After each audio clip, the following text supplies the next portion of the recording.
अगर आप Suzuki Gixxer SF 250 लेने का प्लान कर रहे हो तो भाई कैंसिल कर दो, क्योंकि इससे बेटर है कि आप R15 ले लो। अब ये बात पता है मैं क्यों कह रहा हूँ, क्योंकि भाई मेरे पास सुजुकी जिक्सर SF 250 है और मैं भाई पिछले 5 साल से इस बाइक को ना यूज़ कर रहा हूँ। लेकिन इस बाइक के साथ जो मेरा एक्सपीरियंस है ना वो बहुत ही अलग लेवल का रहा है। जब तक ये बाइक अच्छी चल रही थी तब तक मैं कह रहा हूँ भाई इस बाइक में कोई भी कमी नहीं थी। पावर अच्छी है, माइलेज अच्छी थी, सब बढ़िया था। लेकिन जब से इस बाइक में कमी आनी स्टार्ट हुई है, कमी मतलब बाइक पुरानी हो गई है भाई, काम मांगती है, नॉर्मल बात है, हर बाइक मांगेगी, यामाहा ले लो, सुजुकी ले लो, सबके साथ सेम सिचुएशन है। लेकिन इस बाइक में क्या है कि अब काम तो इसने मांग लिया है, लेकिन जो इसकी आफ्टर सेल सर्विस है वो भाई एकदम जीरो है, जीरो। इतनी बेकार है कि मेरा मन कर रहा है मैं इसको सेल कर दूं। तो भाई कमी क्या है, सबसे पहले इसमें मुझे इसके जो फ्रंट ब्रेक है ना भाई, मैं यहाँ पे ना वीडियो लगा दूंगा, आप उसमें देखना कि जो मेरे फ्रंट ब्रेक है भाई उससे ना भाई तेल लीक होना स्टार्ट हो गया। और जो तेल लीक हुआ उसकी वजह से क्या हुआ, उसका जो मास्टर सिलेंडर है ना वो खराब हो गया था और बाद में भाई वो ब्रेक है ना बिल्कुल फेल हो गए। मैंने सुजुकी के सर्विस सेंटर पे कॉल किया तो भाई यहाँ पे ना पहली चीज़ तो मास्टर सिलेंडर मिल ही नहीं रहा किसी पे भी सर्विस सेंटर पे, और एक दो पे है तो वो बहुत ही ज़्यादा दूर है घर से।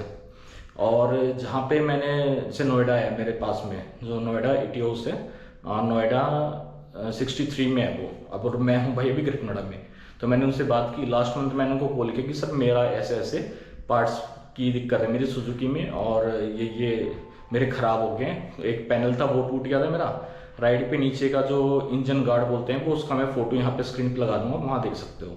और जो मास्टर सिलेंडर है वो खराब हो गया। लास्ट मंथ जब मैंने उनसे ऑर्डर पे लगवाया तो उन्होंने पता है क्या बोला कि सर ये जो पार्ट्स है ना मिलते ही हैं, ये ऑर्डर पे आते हैं। मैं सर ऑर्डर लगा दो, तो ऑर्डर लगाने के बाद वो कहते हैं कि इसका जो ऑर्डर है ना ये आएगा अगले महीने, इस महीने मिलेगा ही नहीं।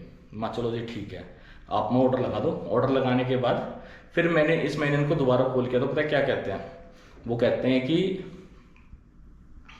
आपने ऑर्डर लगवाया था। माँ भाई मैंने ऑर्डर लगवाया था और मैंने आपको कॉल क्यों किया था पिछले महीने, कॉल चुटकुले सुनाने के तो किया नहीं होगा, मैंने पार्ट्स मंगाने के लिए ही कॉल आपको किया होगा। लेकिन नहीं मिले, मास्टर सिलेंडर नहीं मिला। एक महीना मैंने पूरा वेट किया, बिल्कुल ये लगा लो बैक जो ब्रेक होता है ना उससे मैंने राइड कर रहा था, अपना जो डेली यूज है वो यूज कर रहा था। उसके बाद भाई जो इंजन का जो नीचे प्लास्टिक पार्ट है ना वो भी इनके पास नहीं है। फिर उसके बाद भाई मेरे जो रेस केबल है उसमें प्रॉब्लम आ गई, बाइक है ना ओवर स्पीड हो रही थी अपने आप, उसकी वीडियो मैं यहाँ पे लगा दूंगा। तो भाई ओवर स्पीड होने की वजह से बाइक पे ना मैं चला ही नहीं पा रहा था मैं ढंग से, तो उसके लिए मैंने कॉल किया तो उनके पास वो भी नहीं है। मतलब सर्विस सेंटर पे ना पार्ट्स है ही नहीं, इसका कोई भी पार्ट पूछ लो। लास्ट में मैंने जो लोकल मैकेनिक है अपना उससे भाई हेल्प ली है। मास्टर सिलेंडर मैंने किसी और कंपनी का लगाया, उससे बात करके उसने लगा दिए और बाहर मिल गया एक ही बार में। शोरूम पे नहीं मिल रहा है आपको, सर्विस सेंटर पे नहीं मिल रहा है, लेकिन बाहर लोकल मैकेनिक पे आपको पार्ट्स मिल जा रहे हैं जो अदर कंपनीज के ना वो इस पे मैच हो जाते हैं। तो वो लगवा लिया मैंने। उसके बाद जो रेस कार है वो मैंने बाहर पूछा, वो भी मिल गया बाहर। तो मतलब सर्विस सेंटर वाले कर क्या रहे हैं, उस पर वो क्या करते हैं कि भैया हर एक पार्ट खोलने का एक्स्ट्रा चार्ज लेते हैं। उनका सर्विस चार्ज इतना मोटा होता है और उनके पास पार्ट्स नहीं होता। भाई सिर्फ सर्विस करने के लिए बैठे हो क्या? सिर्फ एयर फिल्टर, ऑयल फिल्टर और ऑयल ये चेंज कर दिया बहुत है, यही है बाइक का सब कुछ। मतलब जब तक बाइक की आप सर्विस कराओगे जब तक ठीक है, और जिस दिन आपने सर्विस से अलग बाइक ने कुछ भी काम मांग लिया, ये समझ लो सर्विस सेंटर पे वो पार्ट नहीं मिलने वाला है। और मेरे नॉन में ना जितने बाइकर्स हैं जो जिक्सर यूज़ कर रहे हैं सबके साथ सेम सिचुएशन है। एक भाई उन्होंने मुझे देख के मेरी 250 है, उसे देख के उसने 150 ली थी। अब 150 में भाई का सेम कंडीशन है, 20 दिन हो चुके हैं बाइक, भाई की जो बाइक है उसका हो गया था एक्सीडेंट, और वो एक्सीडेंट होने के बाद उसके 20 दिन से पार्ट्स नहीं आए अब तक 150 के भी। तो मतलब मैं सोच रहा हूँ कि हो सकता है 250 में ये दिक्कत हो, लेकिन 150 में 150 के साथ ऐसा क्यों कर रहे हो यार? और उसके अभी तो कितनी है, आई थिंक मैंने उसका रिव्यू डाला था अपने चैनल पर, आप देख सकते हो। ऐसी 1 साल मुश्किल हुआ होगा उसको भाई को भी बाइक लिए, और अभी से उसकी बाइक में पार्ट्स की प्रॉब्लम्स आनी स्टार्ट हो चुकी है।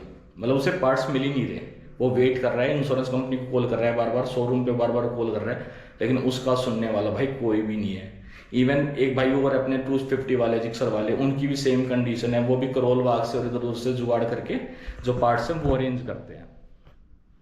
तो भाई मैं तो आपको ये सलाह दूंगा, अगर आप जिक्सर लेने जा रहे हो तो भाई बिल्कुल मत लो, यामाहा ले लो, R15 ले लो। आपको चाहे आधी रात को भी आप कॉल करोगे ना यामाहा वालों को वो तब भी आपको पता है एक बात बोलेंगे, सर आप आ जाओ, पार्ट्स हमारे पास है, हम आप लगा देंगे।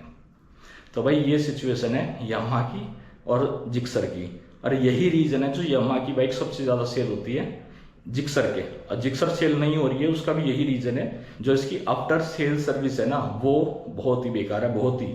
अगर आप बाइक ले रहे हो अपने रिस्क पे लेना, शोरूम की कोई उम्मीद मत रखना कि शोरूम पे भाई आपकी बाइक का काम हो जाएगा। अगर हो गया तो आप बहुत ही ज़्यादा लक्की हो, अदरवाइज भाई पार्ट्स आपको नहीं मिलेंगे। और वैसे बाइक में कोई दिक्कत नहीं है, इंजन बहुत बढ़िया है, माइलेज अच्छी देती है, पावर बहुत अच्छी है, प्राइस पॉइंट भी बढ़िया है, लेकिन आफ्टर सेल सर्विस बिल्कुल जीरो, बिल्कुल बेकार। मेरा मन भर चुका है। पिछले एक डेढ़ महीने से ना मैं इतना ज़्यादा परेशान हूँ। लद्दाख से आया था मैं करीबन 12 जून को, और उस दिन से अब तक आज हो गई है 23-24 तारीख हो चुकी है, और मेरी बाइक ऐसी ही है, बस ये समझ लो डेली है ना कुछ इसमें कमी निकलती जा रही है। मैं परेशान हो गया, सर्विस सेंटर में कॉल करता हूँ और वो रिस्पॉन्स जीरो। अब भाई अपने लोकल मैकेनिक है उनसे काम कराता हूँ, उनसे ही सब करवा रहा हूँ थोड़ा थोड़ा करके। उनके पास पार्ट्स वो अरेंज करवा देते हैं, नहीं होते हैं तो अगले दिन उनके पास पार्ट्स आ जाते हैं, बस ये है। तो मेरी तो आपके लिए यही सलाह है, अगर आप न्यू बाइक लेने जा रहे हो तो यहाँ ले लो, R15 ले लो। अगर ज़्यादा पावर चाहिए थोड़ा वेट कर लो, 27 अगस्त को यामाहा की R2 लॉन्च हो रही है, वो ले लेना। उन सब के पार्ट्स आपको कभी भी किसी भी टाइम मिल जाएंगे, लेकिन जिक्सर के नहीं है।